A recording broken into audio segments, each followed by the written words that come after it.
ubu mu Burundi hari abantu bacuruza impuzu zisa n'iz'igisoda hamwe n'impuzu z'igipolisi.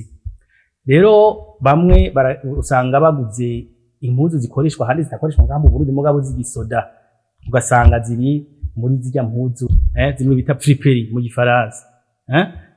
Izo mpuzu abari z'igisoda mugabo zidakoreshwa hano, mugabo hariho n'abafise impuzu tuba twarakoresheje hanyuma tukaziheba tukambara izindi, mugasanga hariho abantu bakizifise n'ubu bakazambara akumva ko yambaye atangorane. Murumva ko ibintu nk'ivyo bishobora gutera umutekano muke. Ni ukuvuga nizo mpuzu zose zisa n'izi gisirikare naho zoba zidakoreshwa hano kuko zitera umudugararo mu bene gihugu, zirabatera ubwoba. Catanguye kubazwa n'abene gihugu bo nyene kuko baravuga bati tusiye tubona abantu bambara namwebwe none abo bavuye he, bimeze gute?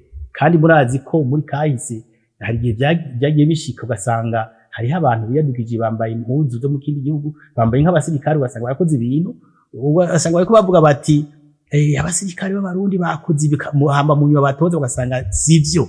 Rero kugira ngo ivyo bintu ntibibandanye, narirya abantu batanguye kubona ko bateye amakinga, nuko ivyo bintu bitobandanya bakabiheba, kuko ushaka kuba umusirikare hariho inzira yashizweho n'igihugu, urakora ibibazo hamukaza kwinjira mu gisirikare. Bashobora kuba uri umuntu w'umusore canke nk'umukavuga uti jewe vraiment nambaye kajya gahoze k'igisirikare birangwa neza karamfata kwe.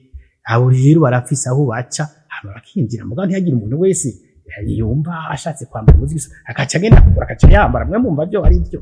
Ivyo rero nivyo abatwara igihugu bavuze bati eka ivyo bintu nibibandanye byohava bizotera ingorane, byohava bizotera umudugararo mu gihugu, kuko n'abagizi ba nabi barashobora kuca baboneraho akaryo ko kuza barakoresha nk'izo mpuzu nyene bagatera umutekano muke mu gihugu, bakagwanya inzego canke bakagirira nabi abene gihugu.